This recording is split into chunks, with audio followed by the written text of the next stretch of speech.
Hi friends, എല്ലാവർക്കും ഷിജൂസ് വേൾഡിലേക്ക് സ്വാഗതം. അപ്പോൾ എല്ലാവർക്കും പുതുവത്സരാശംസകൾ. ഇന്ന് നമ്മുടെ സ്പെഷ്യൽ റെസിപ്പി എന്താണെന്ന് വെച്ചാൽ തട്ടിൽ ചുട്ട ദോശയും പോർക്ക് കപ്പയിട്ട് വരട്ടിയതുമാണ് കേട്ടോ. അപ്പോൾ അതെങ്ങനെ ഉണ്ടാക്കണമെന്ന് നമുക്ക് വളരെ പെട്ടെന്ന് തന്നെ നോക്കാം. അപ്പോൾ നമുക്ക് ആദ്യം തന്നെ മൺചട്ടി അടുപ്പത്ത് വെച്ചിട്ട് ആവശ്യത്തിനുള്ള കപ്പ ഇട്ട് കൊടുത്തിട്ട് അത് നേക്കി വെള്ളം ഒഴിക്കണം. ഈ കപ്പയിലേക്ക് മഞ്ഞൾപ്പൊടിയും ആവശ്യത്തിന് ഉപ്പും ഇട്ട് ഒന്ന് ഇളക്കി കൊടുക്കുക. ഇനി നമുക്ക് ഇതിനകത്തേക്ക് കറിവേപ്പിലയും പച്ചമുളകും ഇട്ട് വേവിക്കാൻ വയ്ക്കാം. അപ്പോൾ ഇതിവിടെ കിടന്ന് വേവട്ടെ. ഇനി നമുക്കൊരു പ്രഷർ കുക്കർ എടുത്ത് അതിനകത്ത് പുറക്കിട്ടിട്ട് അതിനകത്തേക്ക് മഞ്ഞൾപ്പൊടിയും ആവശ്യത്തിന് ഉപ്പിട്ട് നന്നായിട്ട് മിക്സ് ചെയ്ത് നമുക്ക് വേവിക്കാൻ വയ്ക്കുക. 2 വിസിൽ വന്നത് വരെ വേവട്ടെ. ഇനി നമുക്കൊരു പാൻ അടുപ്പത്ത് വെച്ചിട്ടേ അതിനകത്തേക്ക് 1/2 ടീസ്പൂൺ മഞ്ഞൾപ്പൊടിയും 2 ടീസ്പൂൺ മുളക് പൊടിയും 1 ടീസ്പൂൺ മല്ലിപ്പൊടി 1 ടീസ്പൂൺ കാശ്മീരി മുളക് പൊടി ഇട്ട് നന്നായിട്ട് ചുമക്ക് വറുത്തെടുക്കാം. ഇനി നമുക്ക് ഒരു ഉരുളി അടുപ്പത്ത് വെച്ച ശേഷം വെളിച്ചെണ്ണ ഒഴിച്ച് ഇഞ്ചിയും വെളുത്തുള്ളിയും ഇട്ട് കൊടുക്കാം. ഇനി ഇഞ്ചിയൊക്കെ ഇട്ട് കൊടുത്തതിന് ശേഷം ഇതിൻ്റെ ഒപ്പം തന്നെ നമുക്ക് കുറച്ച് പച്ചമുളകും കൂടി ഇട്ട് കൊടുക്കുക. അപ്പോൾ ഒരു 5-6 പച്ചമുളക് ഞാൻ എടുത്തിട്ടുണ്ട്. അപ്പോൾ ഇവിടെ കുറച്ച് നല്ല എരിവിലാണ് കഴിക്കുക. അപ്പോൾ പച്ചമുളകിൻ്റെ ഒപ്പം തന്നെ നമുക്ക് കുറച്ച് സവോളയും കൂടി ഒരു 3 സവോള ഞാൻ എടുത്തിട്ടുണ്ട്. അതും കൂടി ഇട്ട് കൊടുത്ത് നന്നായിട്ട് വഴറ്റി കൊടുക്കുക.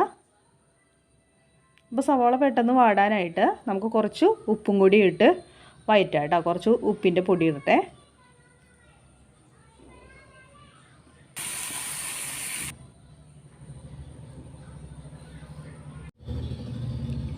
ഇപ്പോൾ സവാള ഒരുവിധം വാടി തുടങ്ങിയിട്ടുണ്ട്. ചൂടി ഒന്ന് വാടി കഴിഞ്ഞാൽ നമുക്ക് ഇതിൻ്റെ അകത്തുള്ള പൊടികൾ ചേർത്ത് കൊടുക്കാം.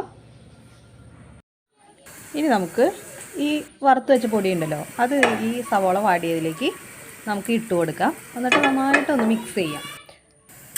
ഇനി നമുക്ക് ഈ പൊടികളൊക്കെ ഒന്നും കൂടി ഈ ഉരുളി കിടന്ന് ഒന്നും കൂടി ഒന്ന് ചൂടാക്കിയെടുക്കാം. അപ്പോൾ ഒന്നും കൂടി ഒന്ന് മുരിച്ചെടുക്കണം. അപ്പോൾ കരിഞ്ഞൊന്നും പോകാണ്ട് നമ്മൾ ശ്രദ്ധിക്കണം കേട്ടോ. അപ്പോൾ നന്നായിട്ടൊന്ന് മുരിഞ്ഞ് വന്നിട്ടുണ്ട്. ഇനി ഇതിനകത്തേക്ക് നമുക്ക് നമ്മുടെ പോർക്ക് ഇറച്ചി വേവിച്ചത് ഇട്ട് കൊടുക്കാം. എന്നിട്ട് നന്നായിട്ട് മിക്സ് ചെയ്യാം. അപ്പോൾ പോർക്ക് ഇറച്ചി നമ്മൾ ഇതിനകത്ത് ഇട്ട് കൊടുക്കത്തില്ലേ, ഇതിൻ്റെ വെള്ളം ഞാൻ ഊറ്റി വെച്ചിട്ടാണ് നെയ്യൊക്കെ ഊറ്റി വെച്ചിട്ടാണ് ഇറച്ചി മാത്രമാണ് കേട്ടോ ഞാൻ ഇട്ട് കൊടുത്തിരിക്കുന്നത്. അപ്പോൾ അത് കുറച്ച് വെള്ളം നമുക്ക് ഇതിനകത്തേക്ക് ഒഴിച്ച് കൊടുക്കണം. അത് ഇപ്പോഴല്ല, നമുക്ക് വേവിച്ച് വെച്ച് കഴിഞ്ഞ് ആ കിഴങ്ങുകൾ ഇട്ട് കൊടുക്കണം. ആ കിഴങ്ങ് ഇട്ടിട്ട് നന്നായിട്ടൊന്ന് മിക്സ് ചെയ്യുക. അതിന് ശേഷം കുറച്ച് വെള്ളം ഒഴിച്ച് കൊടുക്കുക. അപ്പോൾ നമ്മുടെ ആ വെള്ളം ആ പോർക്ക് പുഴുങ്ങിയ വെള്ളം ഉണ്ടല്ലോ, പോർക്ക് വേവിച്ചെടുത്ത വെള്ളം, അതാണ് ഞാൻ 1 ഗ്ലാസ്സോളം ഉണ്ടായിരുന്നു, അത് ഇതിനകത്തേക്ക് ഒഴിച്ചു കൊടുത്തിട്ടുണ്ട്. എന്നിട്ട് നന്നായിട്ട് മിക്സ് ചെയ്യാം.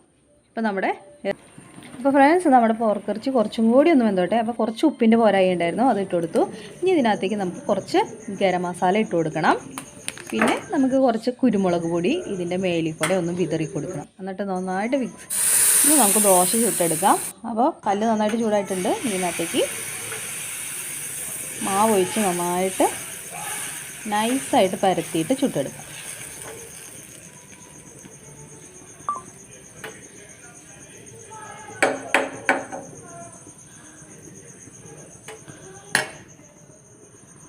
അപ്പോൾ ഫ്രണ്ട്സ്, നമ്മുടെ ദോശ ഇവിടെ റെഡി ആയിട്ടുണ്ട്. നല്ല മുരാന്നുള്ള ദോശയാണ് ഇത്. ഇനി നമുക്ക് ഒരു പ്ലേറ്റിൽ വാഴയില വെട്ടി വെച്ചിട്ടുണ്ട്. അതിലേക്ക് നമുക്ക് ഈ ദോശ അങ്ങോട്ട് വെച്ച് കൊടുക്കാം.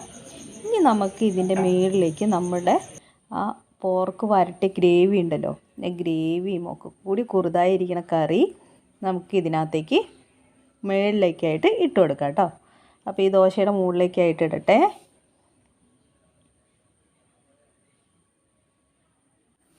അപ്പോൾ ഒരു ഭംഗിക്കും നല്ലൊരു ടേസ്റ്റിനും വേണ്ടിയിട്ട് ഞാൻ കുറച്ച് സവോളയും കൂടി കൊത്തി അരിഞ്ഞത് ഇതിൻ്റെ മുകളിലേക്ക് വിതറിയിട്ടുണ്ട്.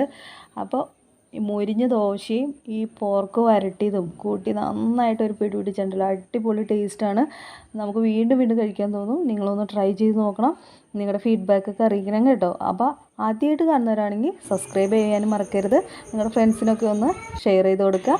അപ്പോൾ അടുത്ത വീഡിയോ ആയിട്ട് ഞാൻ ഉടനടി വരും. Thanks for watching.